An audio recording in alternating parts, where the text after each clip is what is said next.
Alright, what's up mga ka-investa and welcome back to our next lesson here sa InvestaUniversity Crypto Trading Bootcamp. So again, we are in our technical analysis class and now we're going to be talking about using technical indicators, no?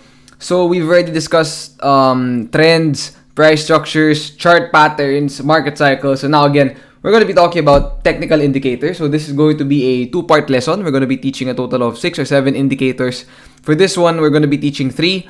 Volume, moving averages, and then later on, Kahane will be teaching RSI. Ako sa volume, tsaka sa moving averages. So, una muna, ano nga ba yung technical indicator? So, I won't read yung definition. That's for you to read. But, it's mostly, basically, technical indicators are tools that can help you in your analysis of charts, of different assets, in this case, of different cryptos. So, now, we're going to start with volume, no? So, personally ako, before I start, I don't really use a lot of indicators when I trade, no? I mostly use the indicators that are going to be discussed in this lesson. So, volume, moving averages, and RSI. And ako kasi, I'm more of a price structure type of trader, no? Like I discussed in lesson number 2. But I'll show you guys how I use these indicators, no?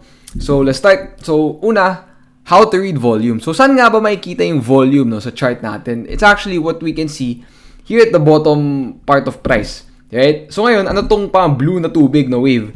So, that's the 20-day parang average volume. So, whenever volume is just parang within that blue wave, ibig sabihin nun, it's just within the average or volume is below average over the past 20 days.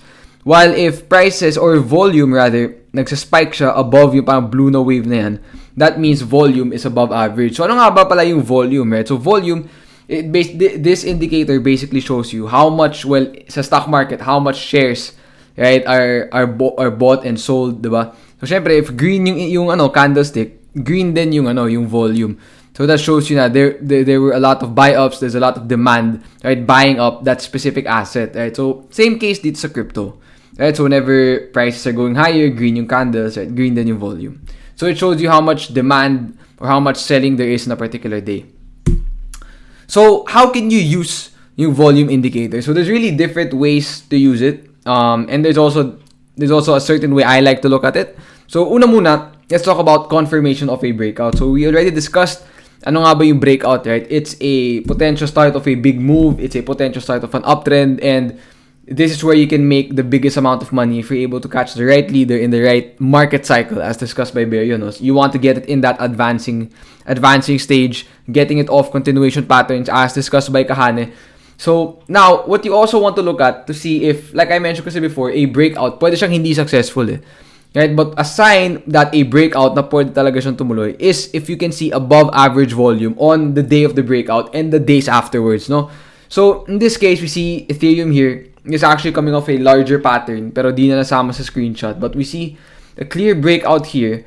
And ako kasi, when I really size up a position, I want to make sure there's volume coming into the market. So, in this case, sa Ethereum, you see a breakout above average volume. Eventually, that was the beginning, right? Na tumuloy siya. Kita mo, right? Kita mo pa rin dito sa larger chart na talagang grabe yung volume spike nung time na nag-breakout siya above the 200 na range or na resistance, no?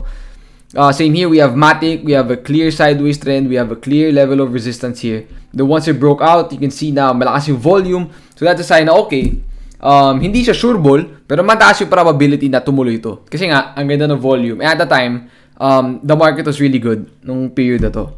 And, there's history. It went up 500% in about 2-3 weeks, in about a month. So, last talaga. So, yun yung power ng volume, right? It really tells you na, okay, at least in the case of breakouts, na okay, mataas yung probability na tumuloy ito, right? And now, syempre, you can also use it in the opposite way. Let's say you're shorting or, you're trying to avoid breakdowns. Above average volume on the downside can be a confirmation of a breakdown. Bakit? Kasi this shows you na, okay, there's so much sellers. There's so much selling pressure. Right? So, prices are breaking down and kitang-kita rin sa volume, right? So, as you can see here, it is a very significant level of support for LTC, dating resistance, then turned to a new support level, then eventually broke down, right? So, engulfing candle na nga, ang laki ng red candle, ang laki din nung volume on the downside. So, that's a warning sign na, okay, it's probably time to sell my position if I have, or it's time to avoid this specific token, and that was just the beginning of the move lower. Another example would be FTM. You have a clear head and shoulders pattern here, or double top pattern rather.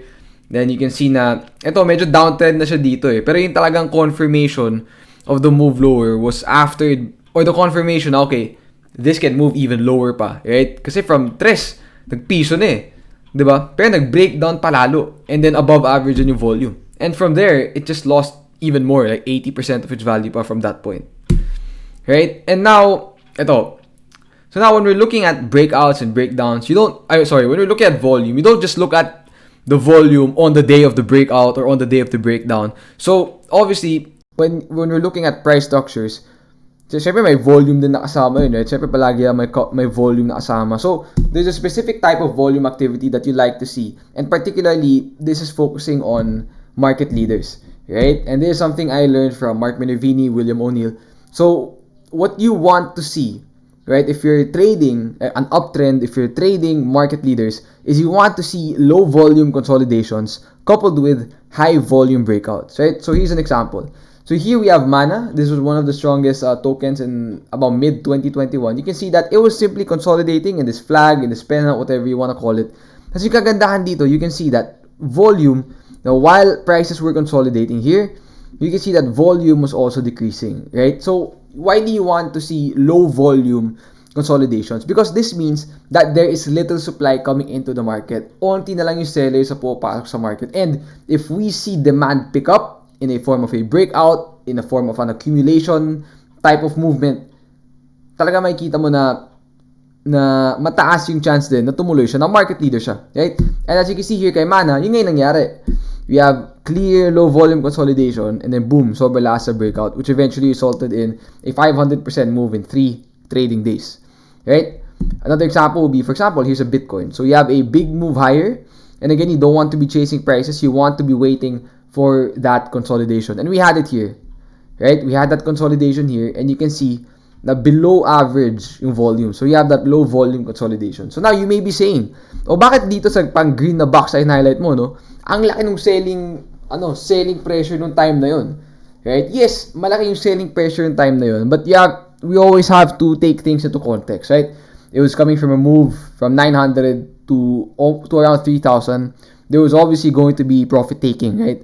But there's always going to be profit taking in big moves and big trends. Pero yung mahalaga dito is, of course, the prices should always hold above their key support levels, right? So we'll always see moments like this na malakas yung selling. But as you can see, when it consolidated, nag-follow up naman siya na low volume lang, right? So you can see that there was less and less supply coming into the market. At the same time, Bitcoin at this point was able to hold, right, its swing low. Nag-hold siya, nag-rally.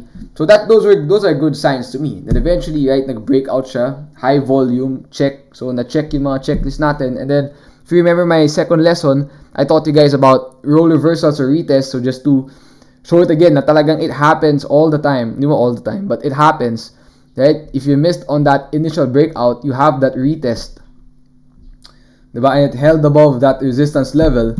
And then, diba, there's history. After that, it went on, Bitcoin went on to rally to that coveted 20,000 level before, right? So another 600% move from there. And then here's another, mas recent example. We have FET, right? We have a very strong run-up here. Actually, dito pala, kita mo na eh. You have a run-up, you have a low volume, below average volume consolidation. Then you have a run-up on high volume. If you missed out on that, that's okay. You're not an intraday trader. You waited for that daily consolidation. You have it here. You see volume declining. That means there's less supply coming into the market. There's less sellers coming into the market. And if this breaks out on above average volume, malaking chance tumuloy. We have that here. And then it made that almost a bagger move in just a week, right? 5 trading days. 1, 2, 3, 4. Yeah, 5 trading days. So that's the type of volume activity that you want to see. Again, you want to see low volume consolidation followed by high volume breakouts, right? And actually, yun na yung discussion ko on volume, right? But one thing you really want to remember is at the end of the day, price is still king, diba? Volume is there. The way I use volume, parang gravy lang siya. Yung price, yung parang yung ulam. Price is still king. Volume is more of a way for me to read na, okay, maganda yung price movement, maganda yung volume activity. You're seeing low volume consolidation, you're seeing high volume breakouts. right? So, tumataas yung conviction ko to trade those type of setups, right? So, next, I want to talk about moving averages. Pero wait lang. Quick water break. So, I have a hard time speaking, no? Pag tuloy-tuloy. Ang matagal nyo na ako pinafollow or si Investa, alam nyo na yun. So, next, let's talk about moving averages, right? So, moving averages basically look like this in a chart, no? Wala pa yung candlesticks, but they look like this, right? So, basically, and you can see my MA1, MA5, 10. Basically, meron kasi specific time frames when you're setting up a moving average. Kinukuha nila, let's say you're using an MA20, moving average 20. Kinukuha niya yung parang it's getting the 20-day trend, diba, of the price chart, right? So you'll see how to use it later on, but these are how moving averages look like, right? And there are so many moving averages you could use, pero usually ito yung ginagamit na time periods or time frames, no? So you have the 20-day moving average, the 50-day, 100-day, 200-day. So 20-day, that's your short term. Some people go even shorter to 10-day, pwede rin yun. 50 days your medium term, 100 days your long term, 200 days your super long term, right? So now, how do you use parang these lines in your trading, no? These moving averages. So there's 3 ways that I use them, or you can use them. So number 1 is a price break, buy or sell signal. So what does that mean? So actually, it's a very simple trading strategy that can already be applied. No, it's not the best trading strategy, but it's a simple thing that you can use. No, when you can see prices, let's say here you have a clear breakout from this consolidation, and you also see prices moving above, right, your 20-day moving average. So again, this is your shorter term moving average, right? So you have a short term breakout here, and all you want to do is you want to simply hold, right, until prices close below that moving average, or that's what you call a trail stop, which will be discussed in more depth in future lessons, no? And dito na siya nag-break down, right? So that's a 500% move. You have another example here where prices broke out, right, of that 50-day moving average. So ito parang medium term na. So one important thing to remember pala is when you're using moving averages, the longer term it is, the more significant it is, right? Similar to time frame. So the longer term the time frame, the more significant the move will be. Same thing with moving averages. The longer term the time frame, mas significant, right? So mas significant yung 100-day versus a 50-day, mas significant yung 50-day versus a 20-day, right? So we have a breakout here in Avalanche, and then if you missed out on the specific move, there's a consolidation pattern you could have taken advantage of here, and then eventually it broke down here. That would have been your sell signal, right? That's a 500% move from the break above the moving average to the breakdown below the moving average, right? Another example would be Axie Infinity, AXS. You have a breakout above the 50-day moving average here, and then you're basically going to be wanting to hold it, right, until it breaks down below the line. So sounds simple, pero syempre in execution it's harder. Pero that's a simple way you can use moving averages. Another way you can use it is as a dynamic support and resistance level. So why do I say dynamic? Kasi syempre when you're plotting your lines, your support and resistances using yung mga linya sa chart, yung tools na yun, hindi siya gumagalaw eh. Like yun na yun. Pero dynamic support and resistance using moving averages, this shows you na gumagalaw, right? Nag-a-adjust yung support level depending on price, right? So you can use it as a way to buy on support other than yung usual na price structure way na tinuro ko na sa inyo. For example, here you have Matic, you have the strong move. Say you want to get at support. What you can do is you can wait for it to pull back at that moving average. So again, the longer term it is, the more significant it is. In this case, I'm using the 50-day. So it gave you 3 opportunities for entry in this strong uptrend in Matic. Another example would be Bitcoin when it was moving higher towards that 20K mark. So one thing you want to note again, kapag the shorter term the moving average, the more likely price is to kind of shake you out or move below it because mas dikit siya sa price eh. In this case, you have Bitcoin finding support here, pero dito nag-overshoot siya. Pero if nilabas mo dito, like say yung 100K moving average, or sorry, yung 100-day moving average, that would have just held, right? Pero ayun, because shorter term yung ginagamit mo, you can get entries much closer to price, to where the price is pulling back, especially in strong stocks, in strong tokens rather. Pero ayun, mas madalas ka pwede ma-shake out, right? So it broke down here, pero nag-recover ka agad, and it still had multiple areas of entry for you.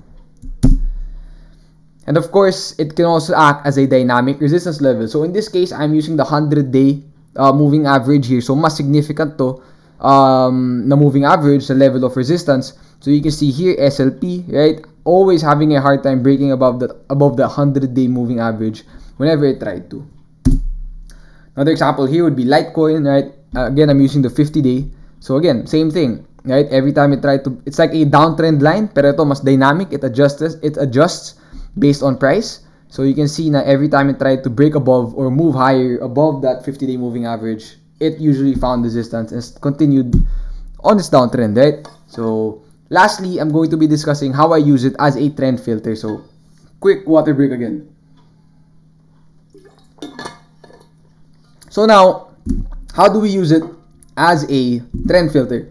And this is the main way I really use moving averages, is I use it as a way for me to identify market leaders, right? So, kasi one of the things you want to see in prices is you want to see them above your moving averages, right? Kasi if you see it's above the 100-day moving average, okay, the long-term trend is up. If you see it's above your 50-day moving average, okay, the medium-term trend is up. If you see prices are above the 20-day moving average, you see that, okay, short-term, this is an uptrend, right? And what you want to see now, when you're trying to use it as a trend identifier, you want to see your shorter-term moving average above its longer-term moving average, if that makes sense. So you want to see the 20-day moving average above the 50-day moving average, and you want to see the 50-day moving average above the 100-day moving average. In this case, right, you see that the 20 days, the red line, it's above the 50-day, and the 50-day is above the 100-day. That shows you na malakas yung specific token na to. In this case, that was in Bitcoin. So parang yun yung sign ko na, okay, parang pwede to. Right? At the same time, it's forming that continuation pattern. If you zoomed out, it's on 10K level. It's a very significant level of resistance. So again, this adds more conviction for me. And then you see, you have a low volume consolidation. Then when it broke out, mataas yung volume. So everything kind of adds up when it comes to using moving averages, when it comes to using volume. Later on, you learn how to use RSI and other indicators. Everything kind of lines up, right, to give you even more conviction. And again, that was the beginning, right, of this huge uptrend. Another example would be FTM. So you have it was coming from a downtrend, and then it eventually started moving higher. And then once prices moved higher, you see now, okay, the moving averages started to align or be in the direction you want them to be. They're pointing higher. Prices are above the moving average, and MA20 is above MA50. MA50 is above MA100. So that was a sign. Okay, you should probably start looking for continuation patterns, or you should keep an eye out on this specific token. And in this case, you have the short-term pullback here. That could have been a point of entry. You still could have entered somewhere in this area, pero ayun lang. That just goes to show na you can also use moving averages parang as, okay, you signal mo na, okay, they're setting up the way I like. It's time to find an opportunity for entry. And for my last example would be Solana. And then after this one, Kahane will be talking about RSI. So you can see here, prices were coming from a downtrend. Prices started moving higher. The moving averages started aligning the way we want them to. MA20 is above MA50. MA50 is above MA100. And then you can see now, okay, Solana was giving you a consolidation pattern, a continuation pattern prior to moving higher. Right? So ano yun? Parang ito nga, maganda nga yung setup na to eh. Kasi, ayan na, you see the moving averages start to align.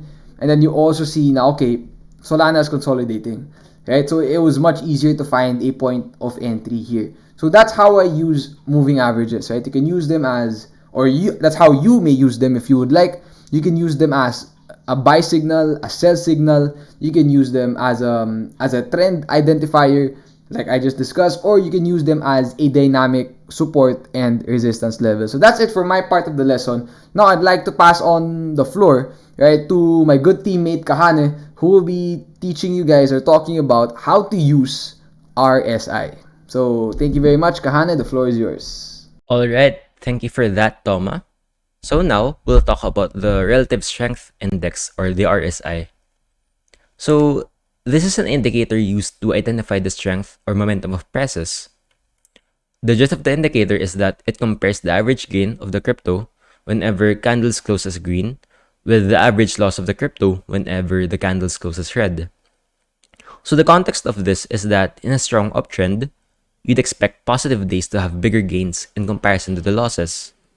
But if the green candles start to become shorter and red candles are becoming bigger, it shows that buyers are starting to become weaker and sellers are starting to take control. So the three main ways to use the RSI is through identifying oversold and overbought conditions, finding divergences, and using the RSI as a filter for trend strength. So first is the most commonly known use of the RSI, finding oversold and overbought conditions. So basically, readings above 70 signify that the cryptocurrency could be overbought. On the other hand, readings below 30 show that the crypto could be oversold. So this method is typically useful whenever you notice that there is a sideways trend present. Since sideways trends are where buy low and sell high strategies work best, you can use the RSI to help identify when it's time to buy or sell.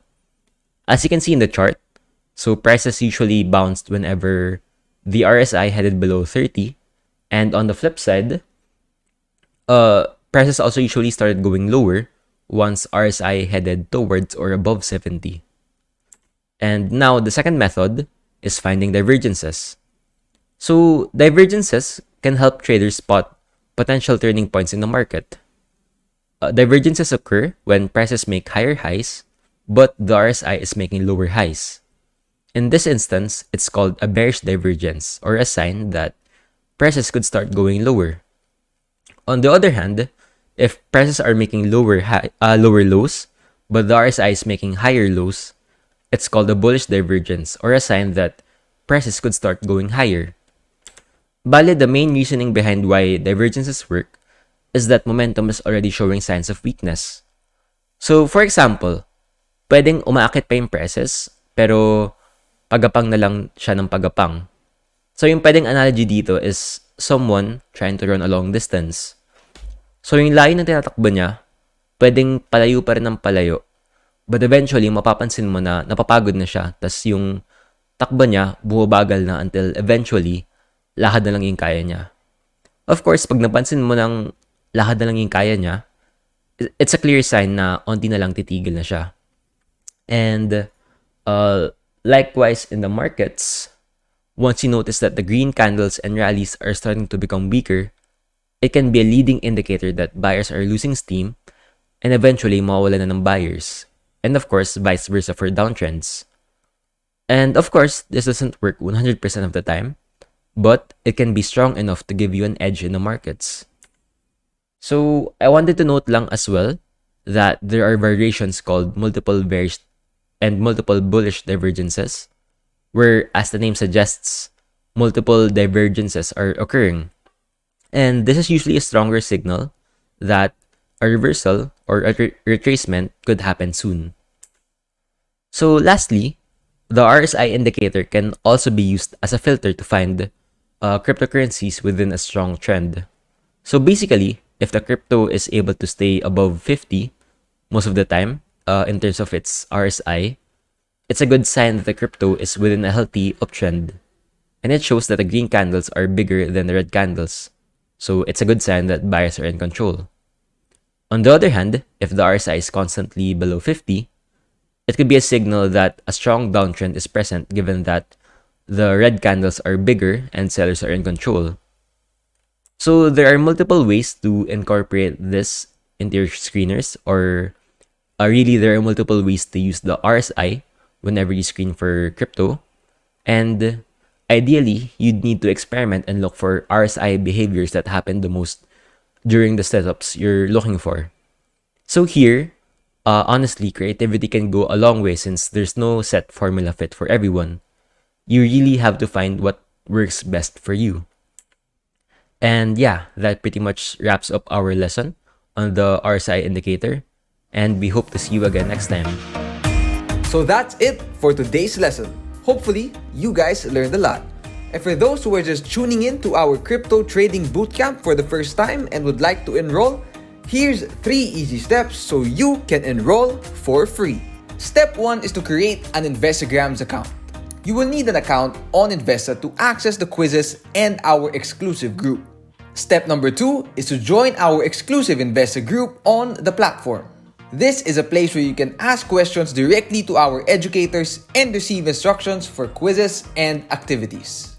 Step number 3, subscribe to our YouTube channel and follow our official Facebook page. All recorded videos of our lessons and important announcements will be posted on these channels.